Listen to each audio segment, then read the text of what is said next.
The sound of Sophia's phone buzzing yanked her out of sleep. It wasn't even light outside yet.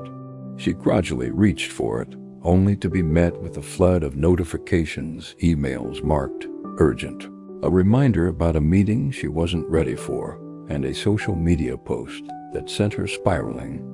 Another engagement announcement? Great. Meanwhile, I can't even find time to text my friends back, she thought, dropping the phone onto her nightstand. By the time she reached her car, coffee in one hand and her laptop in the other, Sophia was already exhausted. She had forgotten her lunch, double-booked 2 meetings, and had a voice in her head whispering, "Is this really what life is supposed to feel like?" Sitting in the parking lot outside a coffee shop, she couldn't even bring herself to go in. She stared at her reflection in the rear-view mirror, a tired face, dark circles under her eyes, and a weary expression that seemed like a permanent feature these days. "Why do I feel like I'm running in circles?" she whispered, gripping the steering wheel. Her thoughts spiraled.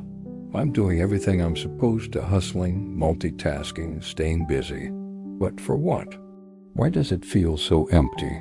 That night, lying on her couch, surrounded by unfolded laundry and a pile of work she'd ignored, Sophia finally stopped. She stopped scrolling, stopped working, stopped pretending. In the silence, she felt the weight of her own burnout pressing down like a physical weight on her chest. Out of habit, she grabbed a journal she'd never used. As she flipped through it, her eyes landed on a verse she'd written on the first page months ago. "Be still and know that I am God." Psalm 46:10. Something about the simplicity of those words struck her. Be still. When was the last time she had done that? When had she stopped to breathe, to think, to just be? The next morning, she made a decision. She would start small.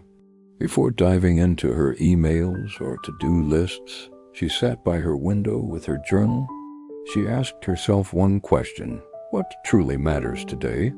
Her list surprised her. Call her parents, complete one task at work, and take a walk in the park. At first, it felt strange to do less, but as the days passed, she noticed something change. She was no longer chasing the impossible. She was connecting with what mattered: her relationships, her health, her peace. Weeks later, Sophia stumbled upon the full verse she'd scribbled in her journal. "Be still and know that I am God. I will be exalted among the nations. I will be exalted in the earth." Psalm 46:10.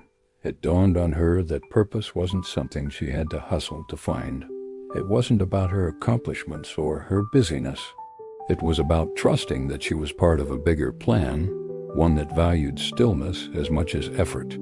Sophia smiled, put her phone away, and watched the sunset outside her window. For the first time in a long time, life felt less like a race and more like a gift. Are you feeling trapped by the weight of constant busyness?